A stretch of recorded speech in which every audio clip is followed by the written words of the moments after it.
Where do you come from? You're listening to Ladies Night on the Provoke Inspire podcast. Ladies Night. Ladies Night.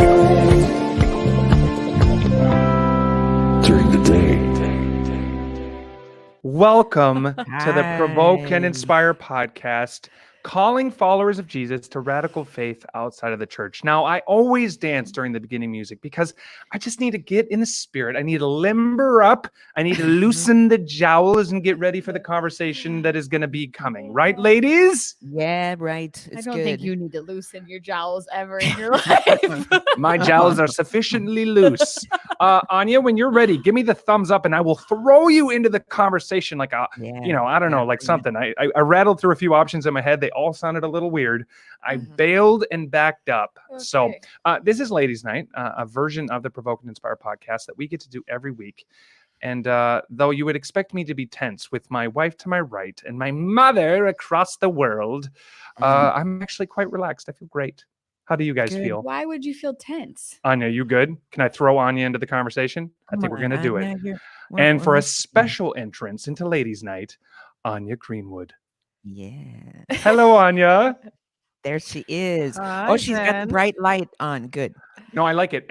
For those watching, and there are 8 of you watching, every week there's a new angle, there's a new lighting setup. It's a constant work in progress. And for your tireless effort at perfectionism, we salute you. Wait, where is it? There it is.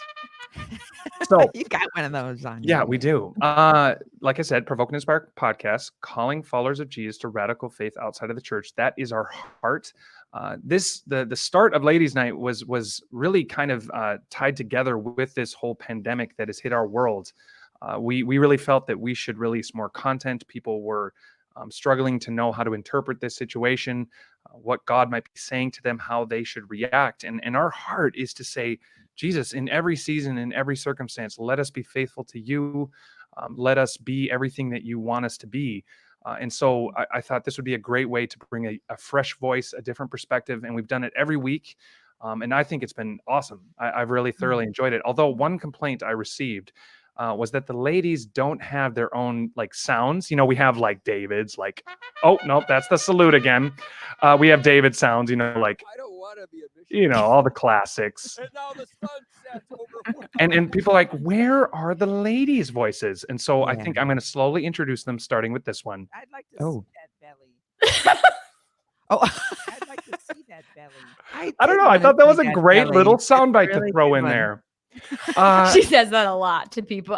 Yeah. Wait, I would like to see that. Oh, anyway. she's always saying that. She's just walking down the street. She's like, I'd like to see that belly. and then when she goes to the grocery store, she's like, I'd like to see that belly. and then when she's on the surf beach, she's like, I'd like to see that belly. I combined one. Anyway, Anya, how's Poland? How is Poland? Poland Yes. is very good. It's very nice. We have nice weather. Spring started, Good. so the Good. quarantine it's much easier now. So everybody's more relaxed, and yeah, Good. it's Good. really nice. Every time Jodi sees Gabe, she's like, I'd like to see that belly. oh. There's so many good things I could do with that. All right. So this podcast will come out in all of its glory tomorrow around 3 p.m. Central. We've moved it back a little bit. Kippy, our engineer, just pictured a frazzled guy with dreads pointing in all directions, sweating furiously, trying to edit all of this. And, David says so many inappropriate things. It's really hard to edit these podcasts, but he gets them out. We gave him a couple more hours, 3 p.m. You can go ahead and check them all out. We've had great conversations over this last few months. We've interviewed people from all over the world. We've had Ladies Night every week. It's been awesome. But one thing that we also have had is... All right. That wasn't very loud. Okay, hold on. Okay. Tap dance for a little bit, and then I'm going to crank you up. You ready? Here we go. Yes. Okay. So for a long time, I have had a theory that I could learn something. Ooh. Yes, I have a theory. Sorry, I was trying to be enthusiastic. But yeah, it was all fake. That I could learn something from everyone, no matter who they are. Oh my goodness.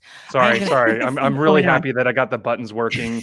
and so I'm just I- going button crazy. No, just no problem. I can handle it. Okay, so I can learn something from everyone. So I really like living that way. You never know what you're going to learn. So Indeed. it's actually quite good. So when David and I were first in Amsterdam, we lived in a place called the Samaritan's Inn, which was on the edge of the red light district. So, Yes.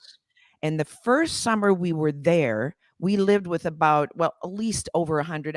The number was reported to be 120 people in that building, which was really quite ridiculous. Well, it all But- depends on the size of the building. You have to Yeah, give some context to the people, because if it's like the Empire Right. State Building, then we're all thinking, wow, No. they had a condominium. Luxurious living. They had a condominium to no, the oh, mindium no. to themselves. And it was not in good shape. So Oh. it was, okay, let me explain a little bit more. David and I lived in a closet in that building because there was no other place to live. And we had a blanket hanging down from the ceiling that acted as a door.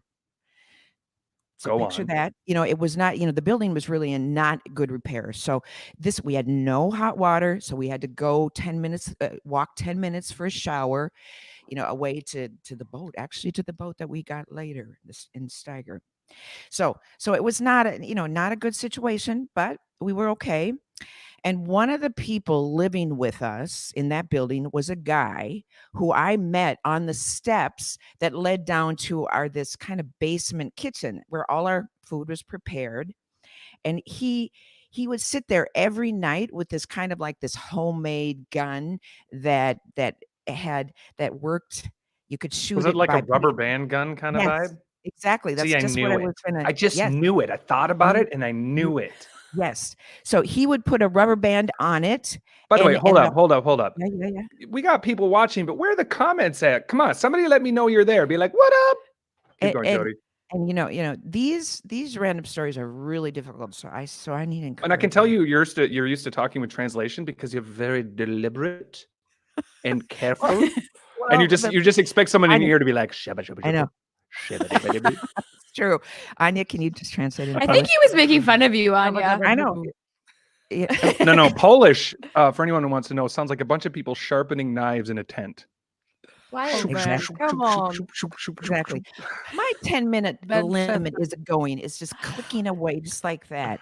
So he was putting a rubber. What did you just say? I didn't even hear you. I didn't even listen to you. He was putting this rubber band on this homemade gun, and then he would put peanut butter on little plates around the kitchen. And this was all at night. So we would go out in outreach, we would do stuff on the street and then we would come back. Probably we were really hungry. And so I would go down in the kitchen, and there this guy was, because he did this every night, and he would keep a record of how many mice he shot that night. And so he would, Ooh, and like he a would tell tally me. board. I So the know. peanut butter wasn't a midnight snack for you. It was Oh for the heavens, mice. no! I hope yes, it's for the mice. So, Ugh. but I worked in that kitchen. That he was doing this every night. But for some reason, his strange hobby never bothered me. Never really bothered me. I was a very strange girl. At least. I Well, don't he was remember. being, he's looking out for the well-being of the rest Yeah. of the. No, but he would, there the mice would be in the kitchen, and he was proud. He was proud of his scores every night. Ugh. He would I got 6 tonight or whatever. But it didn't really ever bother me. At least I don't remember that it did, but I might have blocked it out. I blocked Maureen out a lot. says, so David lived in a closet. This explains a lot, indeed. No, Maureen now is David, not British. Well, that's my reading voice. Wow. Maureen, we both lived in the closet. And Mother, we are every- perilously close to the Okay. Bruce Red line. Can we Oh, shuffle this oh, thing along a little bit? My goodness. My Okay, so goodness, I feel like I I'm am listening to the so verbal nervous. version of paint drying right now. Please, people that are watching, comment. I'm just on the edge. So the moral to this story is my theory was again proven right. I could learn something from everyone. I learned everyone has a skill and a role to play. Wow. Aw. Amazing, Jodi. Now it's let's pretty all good. bask in the moral of that story. I wanted to hear Yeah. like a story about the mice. Oh, I would like to Because also that wasn't like I- they kind of crashed and burned at the end there. I would like to point out I I am would like really- to point out that Yeah. that like your husband, the closet dwelling husband you had Yeah. and Yeah. have present tense and probably will have. We're And still in a let's be closet. We honest, like it. he'll be rocking for years to come. Yeah. You're starting to have like very distinct categories to your stories, and right now they're all Do I have nice rodent ones? related. You've had a lot of Oh. rodent related stories, but wait, I hold on. don't- We're gonna bask in the glory of the moral of the story with Okay. this. Okay. So, and I'd like to see that belly. If that you know, and I'd like to see that belly. All right, we gotta All move right, along. that's This it. is this the is best I can getting do. the chicanery is boiling over. I Um, need more comments. Yes. Yeah, no, the comments are coming in. You can see them if you would like to. Okay, a I couple never ways do. that you can be involved, that you can support us. One is subscribe. Yeah, exactly. Jenna Rice says animal cruelty. That also tends to be one of David's topics de jour. Wait. Yeah, go ahead. His mind is a twisted cacophony of randomness. All right, here's the thing. As is yours. Yeah, well, you know, genetics. What you gonna do? You got to roll with the dice you've been given in the satchel. All right, so Provoke and Inspire. Check it out. Share it with someone that does not yet know. Grab them by the scruff of the neck gently in a social distancing sort of way, and be like, "Hey, you listen to the Provoke and Inspire podcast." And if they're a regular listener, say, "Have you yet rated it? Have you left a review?" This would really, really help us. The 3 R's: rate, subscribe, review. Everyone now together. Ready? Rate, Rate, subscribe, review. All right, there it is. That would really help us. Also, you can join the Provoke and Inspire podcast community page on Facebook. We're constantly developing this. We want to make it a real community where we have ideas right now about ways that we can go deeper with that, but join it. You can be part of conversations that happen around this podcast before and after. You can contribute directly to the topics that get discussed on this podcast. It's happened many times before. So consider doing that. Otherwise, we're going to transition now to the topic. Now, sorry, I know I've done a lot of talking, and I'm sure comments will come in. Please give me some comments about my how much I'm running my mouth here. But we've been talking about pollution, right? Not so much from an ecological perspective, but this sort of symbolism of industrial nations being shut down due to the COVID crisis, air clearing, people seeing the stars. But then as soon as the cars hit the road, the pollution comes back. And this really struck me from a symbolic perspective, because I was thinking, what pollution in my life should be clearing, is clearing. But when this all returns, what pollution do I not want to return? And we've talked about some pretty heavy topics. I mean, perfectionism and vanity and consumerism. I mean, these aren't light topics. And I know there are experts and we could go on for hours, but I think we've covered it in a pretty good way. The one we're going to talk about today is individualism. So just another very light subject. Exactly. Individualism being core to our Western ideals, really. I think worldwide, and we live in a global culture, but individualism is just built into our DNA. It's axiomatic. People just believe it's, like the American, founding documents just talk about these inalienable rights. They deny God, most of them, but they still believe that there's these sort of like godlike rights that have just been bestowed upon them. And what's sad is that as this COVID crisis has hit, I think we have almost in a heightened way realized how much we miss people, right? Community has become just front and center. And so I want a little bit later, I'll talk a little bit about where this idea of individualism came. But just maybe reacting off there, starting maybe with you, Courtney, how has the isolation made you realize both our individualistic tendencies and also sort of renewed your sense of just how important relationships are? I mean, for me, I do a lot of things with other moms. And so I just have missed my sweet community and these other women who are in the same phase of life as me.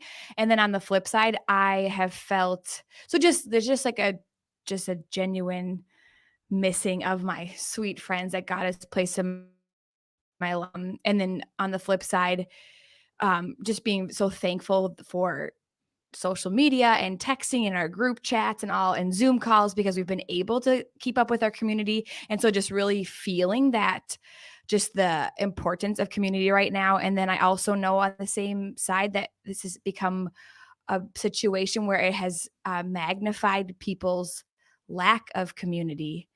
And so I've just been thinking a lot about how blessed I feel for the community that I have, and so thankful for the amazing resources of social media, of group texting and Zoom to keep us connected.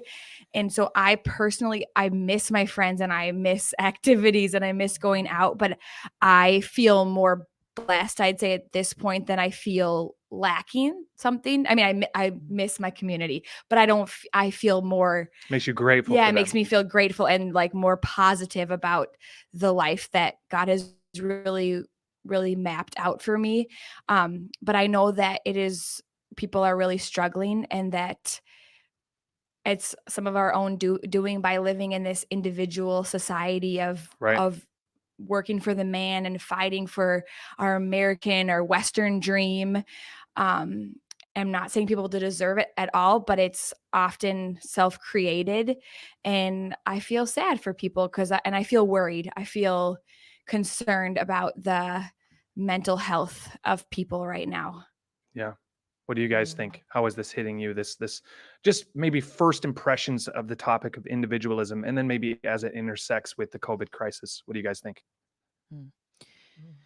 What I would say is I think the thing that I mean, I have a lot of people in my life, and I'm really grateful for that. I'm so, I'm incredibly grateful for it, and the family that we get to be a part of is so the international family. But the one thing that I have really been thinking about is that I need really I need specific kind of, you are my person to get accountability from. I need to do more of that because I need it. I need accountability. And I think that's kind of just quickly, if what I would say is, what I've noticed is I value wise, godly people that can go, you know what, think this way. You're not thinking right on this. So that's Mm, just one little thought, is just accountability. I want it. I need it. I always have, but sometimes when you're so busy, you don't set it up as much as you should. yeah. Where they will cover for you. They will say the wise word when you need it. Yeah. What about you, Anya? Yeah. It's really interesting because I was thinking about that today. And I just realized that actually, for me as an extrovert, at the beginning it was difficult, but looking at this time, it was very valuable time. I can't say how I could be individualistic being a mom Right. with two very lively children that they are amazing. So I had a lot of fun and good time with my children, and I never had to look around so much like this time. It was just amazing that we could just spend all meals together and work together and just be at the same house. So I think it was very valuable time, but at the same time, all of the like Courtney was saying, there is a lot of community, a lot of relationships around that is built it, and in some way, it was difficult because at the beginning the topic was only coronavirus, so I was really struggling how to encourage people and how to be for them in this time by just talking, but having also at this time normal life, and it was just impossible. It was Yeah. just very difficult until I was really like, it was too heavy on my brain and on my heart. How can I deal with this?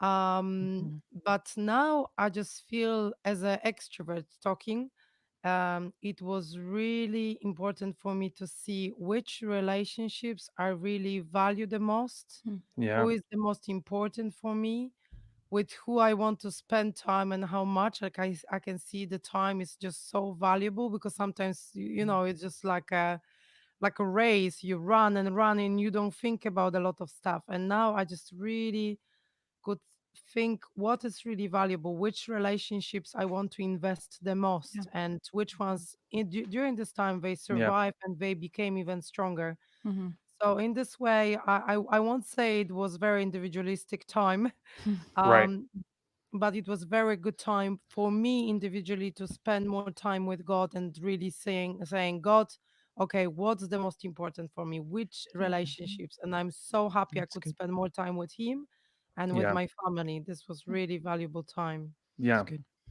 Yeah, and I think, I mean, what I'm going to attempt to do here, I think, is explain more the context, even from a philosophical perspective, because I think, like I said in the beginning, I think individualism has become so embedded into our psyche that I don't think we even realize it. And I think a lot of the things that people are experiencing is that, like I said, in that sort of pollution clearing paradigm, you can live in this state where you always, even when you're with people, you kind of are like, they're sort of impinging my freedom. Like I can struggle with that, where I'm so task oriented that I see even a hangout as kind of like, can I truly let myself go? And to be honest, sometimes only around the people I go way back with or am super, super close with. Those are the people I can more easily forget time with, but almost everybody else, it's hard. I'm like, I got this to do, I got that to do.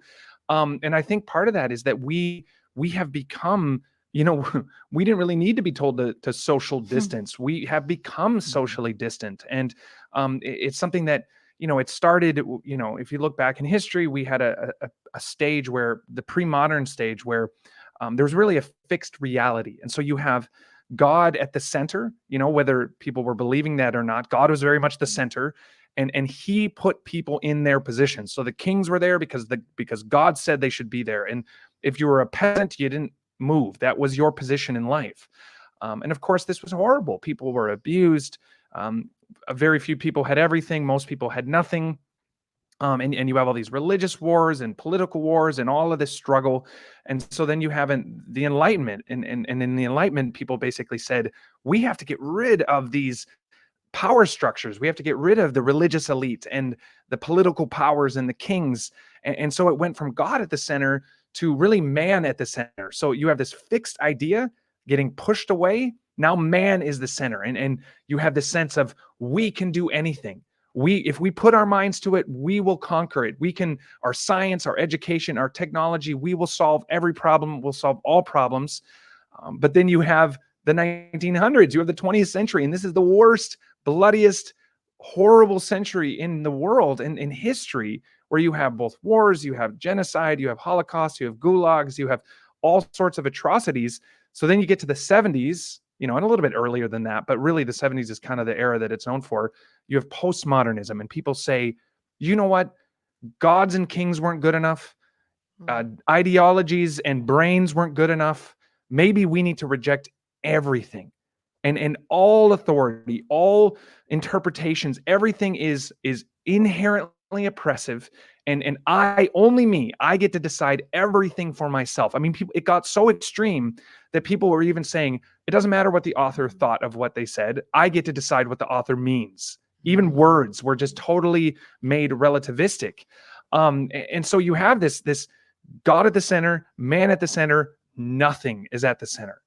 And really, it takes a long time for intellectual ideas to become daily ideas, for the intellectuals in cafes in Paris before it comes like everyday person in the factory. And we really are now at the point where everyday factory person believes and thinks this way. I get to decide everything. I decide who I am. I decide what I do. I decide what is true. I am the ultimate person. And so what I want to talk about is there are some consequences.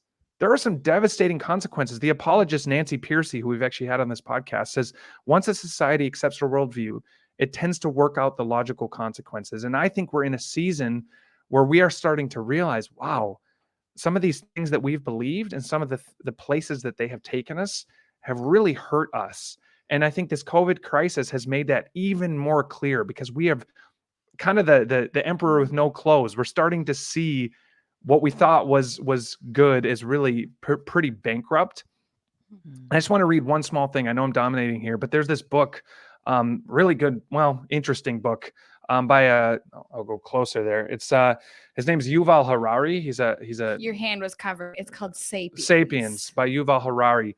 And he's this scholar, this Jewish scholar, secular guy. I actually think you just held this book up so everybody could see how smart you are. Oh no, it's anyway, no. But and the reason why I want to read this quote from him is because he's a secular guy, and he goes through the whole sweeping narrative of human history, from the Neanderthals all the way through into the age of biotech and AI and how we're going to destroy ourselves. And there's going to, even sapiens are going to go away. And now it's going to be these new things. I don't know. But I want to read the last 2 paragraphs of his book. So keep in mind, huge book about the history of humanity. And this is how the secular guy ends his book. He writes this: moreover, despite the astonishing things that humans are capable of doing, we remain unsure of our goals, and we seem to be as discontented as ever.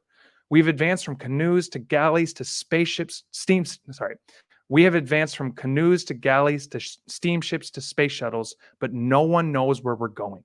We are more powerful than ever, but have very little idea what to do with that power. Worse still, human beings seem to be more irresponsible than ever. Let me say that again. Worse still, humans seem to be more irresponsible than ever. Self-made gods with only the laws of physics to keep us company. We are accountable to no one. We are consequently wreaking havoc on our fellow animals and on the surrounding ecosystems, seeking little more than our comfort and amusement, yet never finding satisfaction. Is there anything more dangerous than dissatisfied and irresponsible gods who don't know what they want? Wow. That's how he ends his book. Yeah, crazy. This secular scholar who teaches at the University of Jerusalem, he ends his sweeping history of mankind with that. Wow. Yeah. So Jodi, these things are not, I know I said a lot of stuff and it was very academic, but these are not academic things. These are serious, serious things. And guys who devote their entire careers to trying to understand this, they are left with no answers. So talk a little bit about what are the consequences of individualism? What, it's not just mental, it's not just an academic exercise. It's devastating, isn't it? Yeah, the loneliness, and just the despair. I say this, I've said this before, but I never understand how somebody how can he end that way? How can that author end that way? That's just craziness. And then what? What does his day look like after he ends his book that he's put his life probably effort into? If it ends that way, what does life look like for him? Because he's clearly a thinker. But yeah, that for me, I suppose it's the thing that it really hits me is I cannot be selfish with the understanding that I have of what God can do in a life, because that is where we're at. I see it. I when I'm left, again, I say this, but when I look inside and think, okay, where's my strength? Where can I rally my strength and go for it, for this goal or for this purpose in life? And I always come up empty. And if you're honest, that's what happens. And how do you do that without God that can guide you and go, wait, I'm here. I can help you. Yeah. Despair. Yeah. One thing, Courtney, and I could ask, okay. I can ask you this. So one thing that I think is interesting is that, we are now social distance within our bubble, right? Like the people that we're allowed to be around. Don't you find it interesting that part of the predicament that we're in is that our bubbles have become so small? I mean, don't you think that that's part of it? What, imagine if we lived in these big, rich communities. I don't know, maybe they would force us all to sit in different rooms. I don't know. But don't you think part of the Western modern loneliness, it's kind of like a little microcosm, but don't you feel like it's that part of that is that we have become so isolated that a situation like this just all the more reveals the consequences of our own actions? Yeah. And we don't live with people and we don't live by people. And we don't even in a lot of situations know our neighbors, which is it's a very common thing, is not knowing your neighbor, because people don't talk and people stay in their houses, and you feel that push of isolation even more. And I feel that because we switched back to our real house and people in our neighborhood don't really talk. In our old neighborhood, they talked a lot. And I felt like, we were discussing this as we kind of moved back, that it was a little bit like I have a heavy feeling because we came from this place where we'd run into people, we're in social isolation, but people all wanted to talk. And then we have to kind of reorient to this community where they don't speak as much. And maybe that's our own fault. And I'm totally willing to change if that's the case. But it's, it's definitely, it's hard because you so long for, I mean, at the core, even if you say you don't long for it, I can't imagine that people are satisfied being alone in their house. Yeah. Mm. Anya, do you think that secularism even gives a person what they need to genuinely be selfless? Do you think secularism even prepares someone for that? I mean, yeah, on some levels, but if they truly understood the idea that I'm God and I decide, doesn't that kind of undermine the very necessary ingredients to even be someone that is not individualistic? Mhm. Wow, that's a difficult question, really, because you need to really go and deep in the understanding of somebody's mind and how what they can actually offer for you. And um, um, I was watching a lot of videos today on YouTube, and there was one guy that he was from the secular background, and it was very interesting because he's Polish and he lived in Australia, and he said something. I I traveled to all of the continents. I traveled to all of the countries. It's like my dream came true. And only the last country, the continent, which is Australia in Sydney, he he recognized something at 6 o'clock in the morning. He was doing everything by himself, like he was making decisions, everything, like all of the trips, everything what he was doing. It was his decisions, his ambitions. He was dealing with everything by himself. And then he decided, okay, I'm going to the beach at 6 o'clock in the morning and will be there by myself, and I can just decide what's the next step. And he went there and he felt like he will be by himself on the beach. And there was like hundreds of people doing exercise, swimming in the sea, and just he was just looking. I was like, wow, all of these people, even he was in the country that is considered as a secular country, just like they are living by life, but they really need community. They are doing these things, and there was a lot of sports and trainings and everything. And he was just like, they are like we are. And this is his basically conclusion. He was like, we are like a flock of the sheep. Like we are sheep. We are just like group of people that we need each other. We can't do things by ourselves. We need to do things, and we learn from each other, and we need to just um how to say it, it's just like we need to interact, and depends where we are put, then we learn. So with the secular mind, I really believe, because there was this secular guy that he is very good comedian, but at the same time he's just saying like, yeah, you can just think about yourself and your ethics. You just like, there is no God, nothing. There is nothing in the world.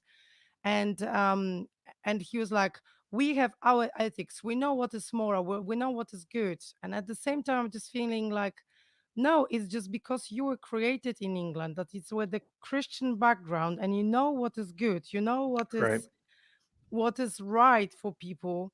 But at the same time, if you will be in favela in Brazil, if you will be this child growing up with so much criminals and so much, um, abuse and drug addictions, that like there you are 5-year-old and you are some just addicted to some crack or something, and just you don't know, you can kill somebody without even thinking, because this is normal life. So that's why I'm just saying, like, can you really generalize, and can you say something like, what secular word is offering you? You just like, you Right. need to you need to look around, and you have to, like this guy said, you're like a sheep, but you learn from each other. So depends where you put, what is your background, what is your culture around, Right. you will take it. But we need, in everything we need God. We can't just just be by ourselves and make decisions by ourselves.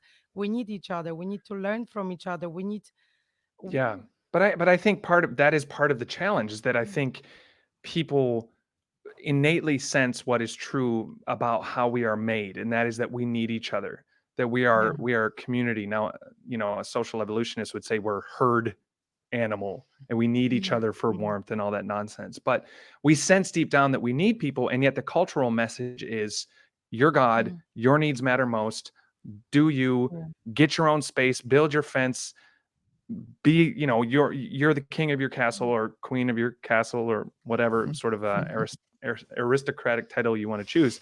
But so there's a dissonance, right, Jodi? It's that that's, I think, so much of the secular struggle is that you are wrestling with these innate felt truths and then a culture that's telling you the exact opposite. And you're somehow trying to live in the middle of that. Isn't that part of this? Yeah, exactly. Because we're believing a lie. And Yeah. there's all kinds of lies, and kind of contrary to what you said, Ania, and which you will understand what I'm saying. We can't be sheep. No. We cannot be sheep, because we will believe that and say, okay, good. I can decide everything, whatever feels right to me is cool. And that's the way I should go. And where does that leave us? It's a stupid lie. We're not meant to be alone. We're not, like I said earlier, I need accountability. I need other people's opinions and wisdom. And so then when we believe that lie, we're just left again in despair, because we can't do it. We're not created that way. We're created, as we'll talk about, I'm sure, the beauty of being in a group of people that have different gifts and can hold your arm up when you are weak, and all of that. You learn so much faster in community, because the iron sharpens iron. He thinks that, okay, that's cool. I'm wrong. Yeah, I'm wrong here. I'll change. All the good things that come from that. So we can't believe that lie. No, but we sense that, right? But we resist it at the same time, because we have our sin nature, and then we have the cultural message. And the cultural message says you're a victim, you're never wrong. If you are wrong, it's not something you've done. We fight all of this dissonance because we're told one thing and we experience another thing. I think morality is another example of that. We're told you get to decide what's right or wrong, or there is no right or wrong. And yet when something happens that violates that sense of justice built inside of us, we cry out, that's wrong. And we don't even seem to notice the incongruence there. Courtney, this is an interesting thought for me. I was reading in a book, Why Liberalism Failed, and it sounds... Here we go again. Oh, come on. I'm setting up good conversations here. This book... I just have to harass him out of my own insecurities, because I do audiobooks, because that's the kind of focus I have. This is another really good book. Now, you might think this is like political, like it's all about politics. It's not. It's about the true heart of what liberalism is meant to be. Liberalism, in its truest sense, is you don't need someone to self-regulate. You are a self-regulating type of person. You have civic responsibility, you care about other people, and you suppress the moral, the immoral urges inside of you. And that's kind of twisted, and that's not really the point of what I was trying to say. It talks about loneliness in this book, and I think it's really interesting. And so this is the author quoting someone else, and he says this. He goes, "Yet March is the last name of the author of the article he's quoting from The Atlantic," and he says, "Yet March refreshingly avoids blaming Facebook for the epidemic of loneliness. Rather, he notes that Facebook and technologies like it have facilitated or even enabled a pre-existing predilection, the long-standing American desire to be independent and free. Facebook is thus a tool that elicits loneliness from a deeper set of political, philosophical, and even theological commitments. As March points out, loneliness is one of the first things that Americans spend their money on. We are lonely because we want to be lonely. We have made ourselves lonely." And so the thing I want to ask is, Paul Wichterman says I need a book club. I would love a book club. Nobody's going to join his book club because the books are real dry. Paul would join my book club. It'd be for learned young men who care not for the world's opinion. Okay, so again, I guess British or something. Yes. Here's the question I have. It's kind of a chicken and egg sort of thing. I think it's very in vogue to say, well, it's Facebook. Let's just rid ourselves of Facebook, and then I won't be lonely, or these different things. But are we going deep enough? I think we need to get a little bit deeper, even as Christians, into the true source of our loneliness. And I think what it is that in making ourselves God, we have isolated ourselves. Do you think that most people think deep enough about the causes of their loneliness? No, I I not at all. And I was when you guys were talking before, I was thinking of this idea of how we have so embraced individualism and that like we're the god of our own life and we determine our own paths and our own morality, and yet we have created around our life we put into place things that make us feel less lonely. And so we believe all of that, but then we go to the same gym every day, we go to the same coffee shops every day, we go to the same parks every day, so we can have this community without people actually pressing us to become something different. Does that make sense? I just had this thought, like, I don't know, I talk about the gym a lot, so you guys can just punch me later, but this is the life that no one will be punching you. Okay.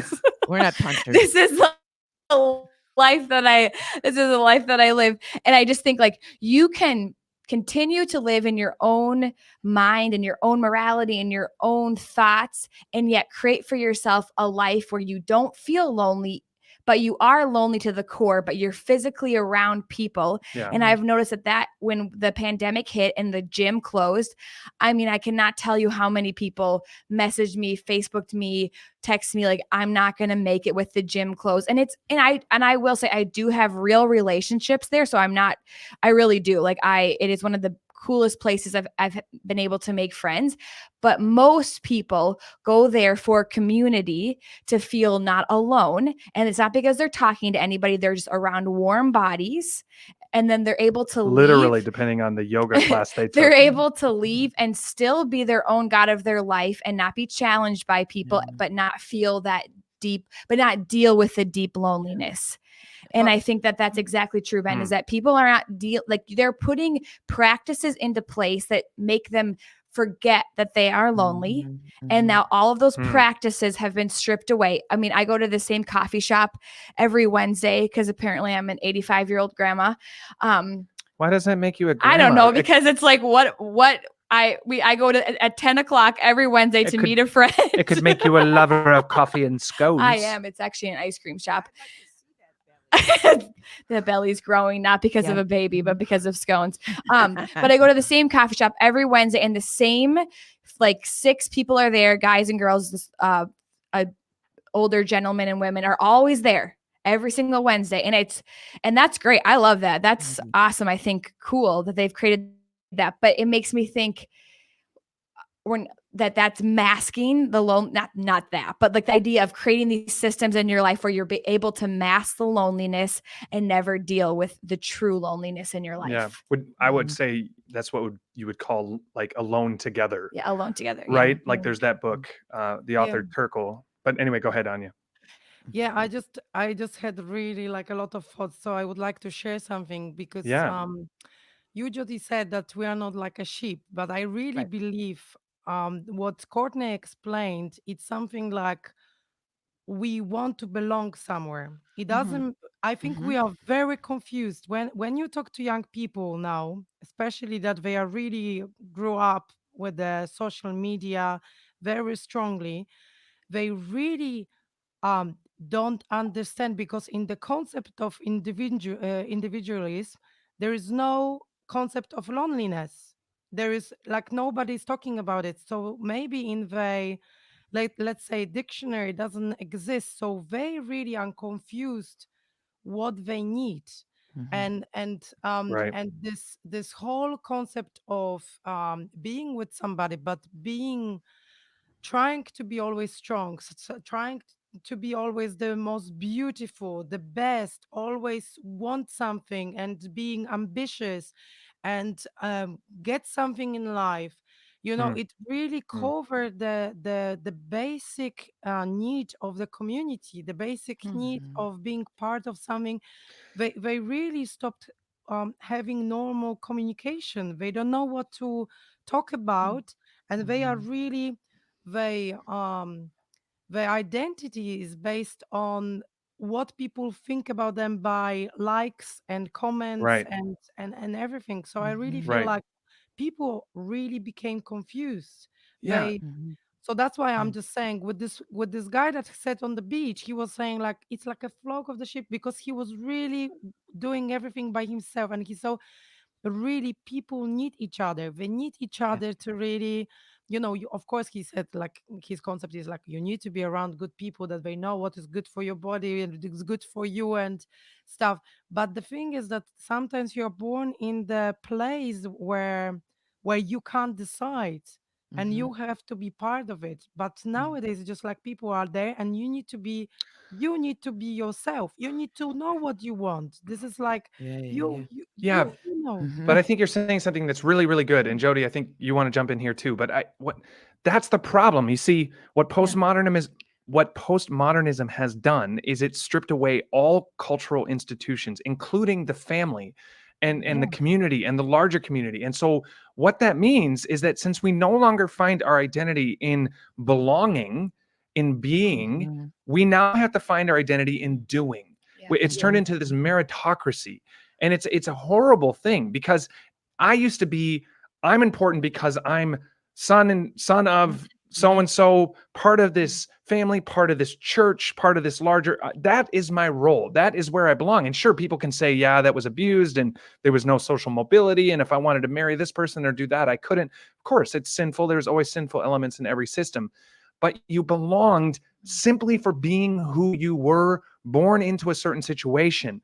Now that has been stripped away, and now it is, you are what you do. And so it's Yeah. feverish. You have to constantly earn the praise of people. And also there's a lie that says my identity can be formed in isolation. I tell myself who I am. And it's a psychological impossibility. And I think that's what you're saying, Ania. You need validation from other people, from a community. And so what's happened is we've traded family, church, neighbors who have our backs, who should have our backs, for social media and friends who are as insecure as we are. And so we haven't really traded opinions of others for no opinions. Yeah. We've traded opinions of those who should love us for opinions of people who have no interest in loving us. Isn't that part of this, Jodi? Is this meritocracy that our world has been thrust into? Yeah, it's really interesting. It's so interesting. Like, okay, let me just answer it this way. Like when you say this independence, that okay, we're supposed to be independent. The answers are within us. We could decide, and that then we don't even realize, that there's this just whole loneliness that we can't even define, because it's like not even part of the deal. Yeah. But so here we have this huge need for community, and like I said, we can even break that down more, what the beauty of community. But there's various things that hold us back from that, like, okay, we've been taught to be independent. We maybe we have it's just kind of this pride thing. For me, it was kind of like, I can do my life myself. I'm not going to trust people. I can do it myself.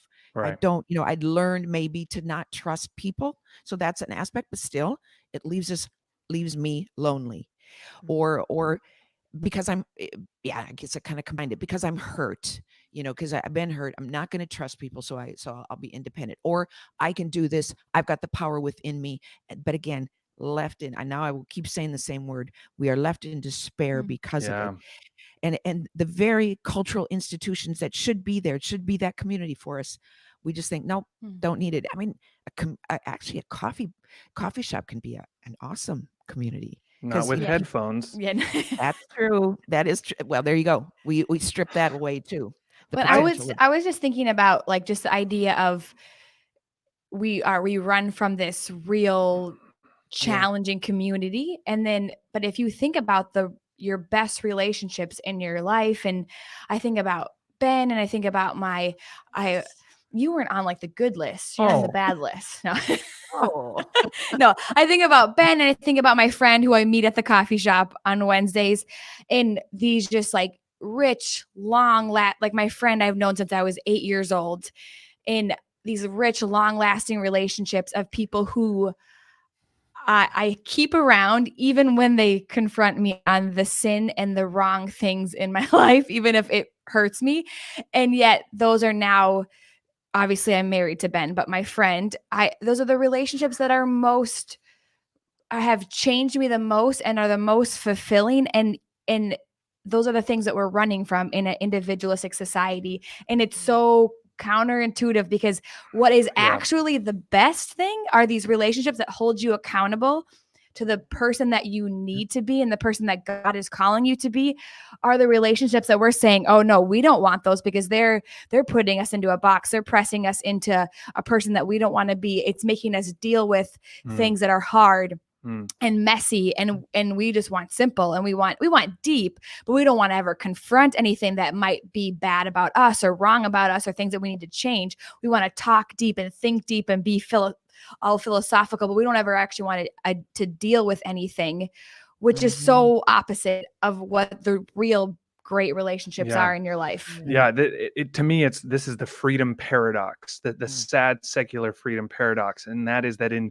making freedom your God, you become a slave to it. Yeah. And then ultimately you're a slave to your desire for freedom. Listen to Dietrich Bonhoeffer from the book Renovation of the Heart by Dallas Willard. It's Dallas Willard. Sorry, I know it's the book club. I just love this topic. This is another great book. Renovation of the Heart, Dallas Willard. Sorry, angle. Check that one out. But listen, he quotes Dietrich Bonhoeffer, and listen to this. Whereas the primal relationship of man to man is a giving one, in the state of sin, it's purely demanding. Every man exists in a state of complete voluntary isolation. Each man lives his own life instead of all living the same God life. And then Dallas Willard says, well, of course, each is a God unto himself. And so it's this idea that it's so sad because the enemy comes in and lies to us and says, you want to be free.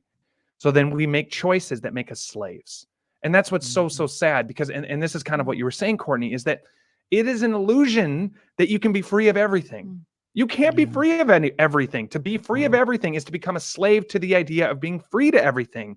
So the question is, what do you give your life to? What is worthy of giving your life to? And then give yourself to that. Because the problem is, I think we're seeing massive arrested development. I mean, Jodi, speak to this in all the experience you've had with seeing people in ministry. People are so afraid of losing their freedom, they do nothing at all, right? I mean, that is a big problem in Christians and non-Christians. Yeah. The commitment to being afraid to really commit to something and just seeing it through and being sticking in there when it's difficult and all of that, and just being loyal and all those beautiful attributes that are part of just making a commitment. Yeah.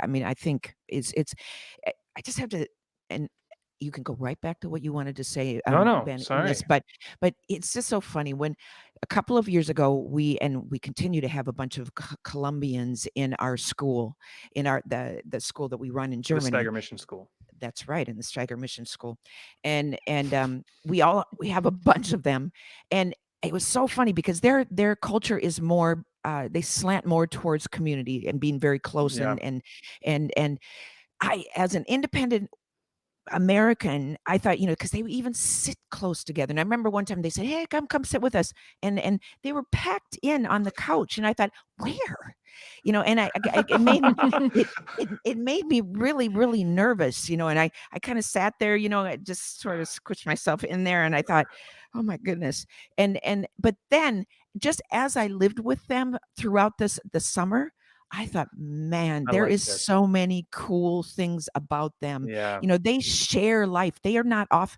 doing their own thing, doing their own thing and saying, who cares about you? Well, you do your thing, I'll do my thing. There's so much community and so much just I'm there for you, that I just thought, yes, put me in this squishy couch.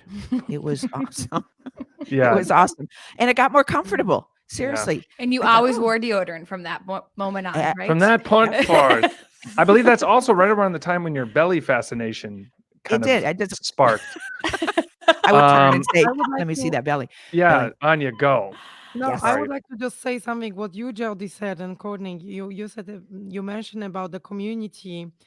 I really believe that what you said, it's a beauty of being around people and really share our lives. Yeah.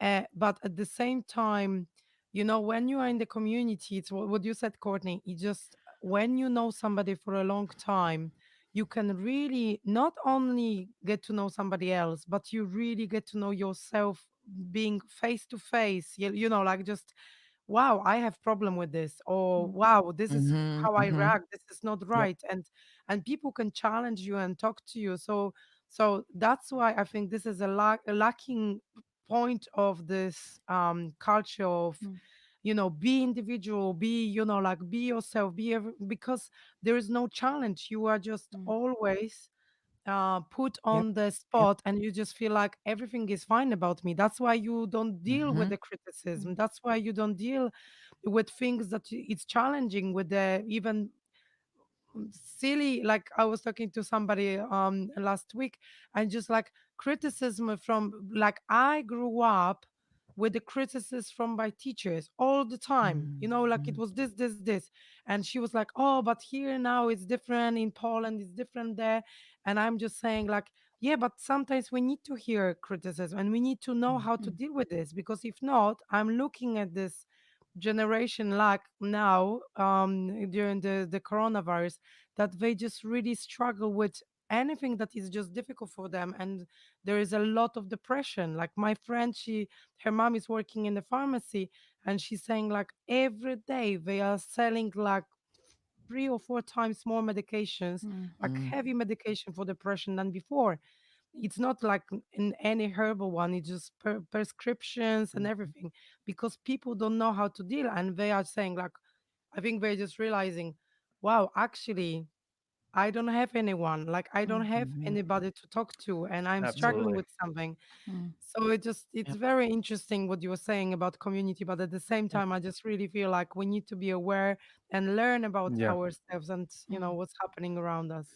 Yep. Yeah, we need to. Yeah, no, that's awesome. We should try to land this plane, but Okay. maybe how we should land this plane is, what is the Jesus Mm. antidote to this Mm. stuff, Mm. right? Because that's part of the problem. Is, from a secular perspective, I have nothing but empathy, because this is what you're told you should be. It's like you follow the directions to a certain house, and it's not what was promised. An image came to my mind. It's like, even in the whole meritocracy, it's like, you imagine taking a plant and pulling it up from the roots, and then just telling it, grow, you show everyone how Mhm. good you are, Mm. have all these branches and beautiful flowers, and they're completely uprooted from the very source that gives them that foundation, that then lets them be a secure, expressive individual. It's not that we're saying individualism is wrong, in the sense that you were made unique and beautiful with gifts and all Mm. that. Yeah. But you have to have it rooted Mm. right, or you're going to wither and die. Yeah. And I also think it's worth mentioning before I go on, is a lot of this is trauma based, Mhm. right? Jodi, you mentioned Mhm. that you were told a lot. Ania, you mentioned that people are criticized, and so a lot of this Mhm. individualism is a reaction Yep. to people telling them they're not good enough, and so Mhm. they Yep. say, Mm. well, forget that, I'm going to prove to everyone that I am good enough and I don't need anyone else. Mm. And so I'm not saying this is some light academic thing. Yeah. People are reacting in a very traumatic way. But Courtney, what does Jesus say about this? What does Jesus offer us that gets us out of this trap of the freedom paradox, and having to earn our value, and being alone?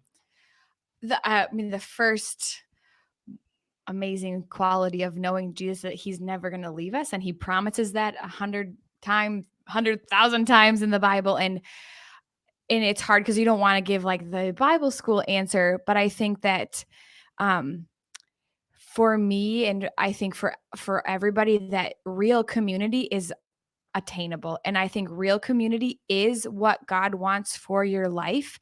And so it's not like this ethereal, like, oh, in the perfect world, I'll have community. Like, no, I believe that is how God prepared the world for us, and we've messed it up Yeah. with our sin nature. So it's not that you can't get it, it's that we are sinful. And so the first thing is, I think that you need to surrender that maybe broken part of your life over to God, and ask him. But you really need to surrender that. So I think with that, it comes. So like for me, I know there was a season when I really needed to have good friends, and it didn't just mean like, God, give me good friends. It meant, God, give me good friends, and now I need to act. And I think that's kind of the part that we miss sometimes. And that can be scary. And that is really, I'm not saying that's easy, but you have to, and obviously in quarantine, it's a little bit more complicated, but you are lacking community. You need to pray for opportunities, and then you need to take action as well Yeah. by joining a group. Maybe you already have a friend that you know is loyal to you, but not necessarily speaking truth into your life, but you know that they are a good person. Ask them to hold you accountable. Ask them to be that kind of stepping stone into a deeper relationship. Just Yeah. maybe explain to them, like, I just feel like I need a deeper relationship. I'm not saying this is forever. I believe that a true friend is going to honor that and go with you on that journey. It's like, yeah, Mhm. I'll be there for Mhm. you. And for 3 months, you want me to hold you accountable and until you find Yeah. a bigger group to be a part of. Those are just a few thoughts I had, that it does take a little bit of boldness and a little bit of punk nature. Like, and it is scary. Like, I'm just going to step out and I'm going to find my community. But I think that God will honor you for taking those steps. And I believe it's what he wants for you. And anything that is according to his will, he's going to give to you and make it accessible to you, not make it a puzzle that you have to piece together. That's of 500,000 pieces. Yeah. Yep. What do you think, Amen. Jodi? I think it's great. I think it's exactly right. I mean, there's scripture we could read, but I think Yeah. that's the thing. We need to encourage people to go and ask God and find that community, find that group of people, and commit. Mhm. And Yeah, be commit. be there in the difficult times and the easy times, not just the easy times. So it's rich. It's the rich life that Christ has for us. Mhm. Yeah. It's Yeah, great. Absolutely. and Jesus is the biggest example. He put discipleship so strongly, and he discipled, and he gave us the idea about this, how deep and how intentional we should be in the discipleship, that it's not something that we can take lightly. We need to take responsibility of people's lives. Yeah. Mhm. And Yeah. Jesus was Yeah. just like doing this, like with Peter and with Mhm. three other disciples, and then with 12 and then 72 and everything. And we just Yeah. can look at this and say, wow, in Christ we can see how he spent 3 years every day with people, just teaching them. This was the most important thing, and serving them.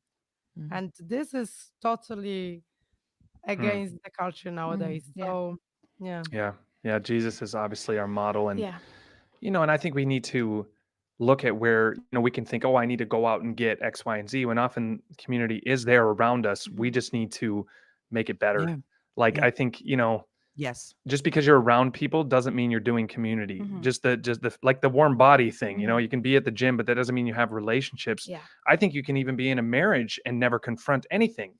You can Yeah. just Mhm. kind of learn to function, and you have functional dysfunction, and Mm. all your relationships can be like that. I heard a TED talk that was like, ugh, which is like, you probably could learn everything you need to know about you that needs to change in 5 minutes from your friends if they just had the courage to tell you. Yeah. And it made me just go, Mm. ugh. Like, we spend years not knowing ourselves, Mm. and everyone else knows, right? And no one ever says anything, and we don't tell them, and they don't tell us, and we don't, and then we just go on munted, as David would say, because we just don't have, we. But again, I think it starts with that foundation. If you don't have your value in Jesus, Mhm. then you're just on your ground is too shaky. Mm. You can't handle that. Right. Because you're still buying your identity like everyone else in this meritocracy of, I am what I do. I am the opinions of those around me. Mhm.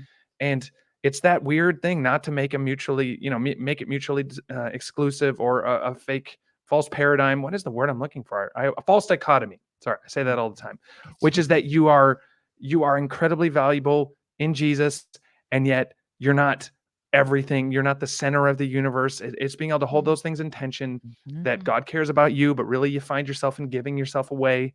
It's those weird false dichotomies that are hard to wrap our minds around, and yet are so critical to understand. Yeah. So, Jodi, Amen. any last little pithy things to add to the table? Or I could just do your pre-recorded pithy little comment that helps. Okay. Shall we? I'd like Yeah. to Oh, sorry. I was waiting for it. Yes. I'd like to see that belly.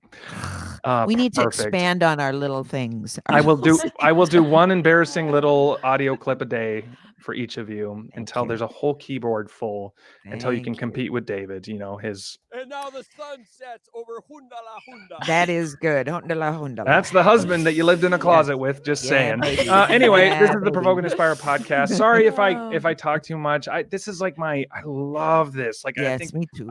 I will like write on this someday. I think I love this topic so much. Every book in my bookshelf more or less talks about the same thing. I gave a talk recently at the church I go to on this whole topic, and so it's just so fresh in my mind. But I think it's critical. that we challenge the things in us. Don't just go about life living unchallenged, because this individualism is in you. It is. I promise it's in me. And the consequences of it, as we said, are devastating. And especially to those out there who don't even realize the effects of it on their lives. So remember the Hope Beyond Fear campaign. This would be a great way for you to get involved with Steiger. You can, in a creative way, demonstrate the hope we have in Jesus by writing something on a sign, posting it, use the hashtag Hope Beyond Fear. This is a campaign that just continues to grow. You can be involved in that. Go to steiger.org/hope beyond fear. You can know how to pray for us. You can give financially. You can be part of this creative movement. I think that would be a really great thing to do. Again, the 3 R's: rate, subscribe, review. Leave us a review. Tell the ladies how much you love them and how annoying it is how much I talk. That would be good. In case you're wondering, he will do those kind of like, what do you call that? The 3 R's. He'll do that kind of thing to our children. You're like, Macklin, the 3 R's: rest, snacks, and repeat. I'm like, you're going to scar him for life, because he like, look, it's all very confusing. Look, there is no offstage, Ben. There is me. It doesn't matter the light of day, the time of season. You need to get a new accent. I'm pretty sure that one's run its course. Yeah. Do you think that it's pretty good? There Well, you go, thanks for there you go, listening that's to a the good Provoke and Inspire podcast. Hope you enjoyed it. And yeah, we'll speak to you next time. Love you Peace. guys. Thanks for listening to the Provoke and Inspire podcast. To listen to past episodes, search Provoke and Inspire on iTunes, Spotify, Stitcher, or wherever podcasts are found. See you next time.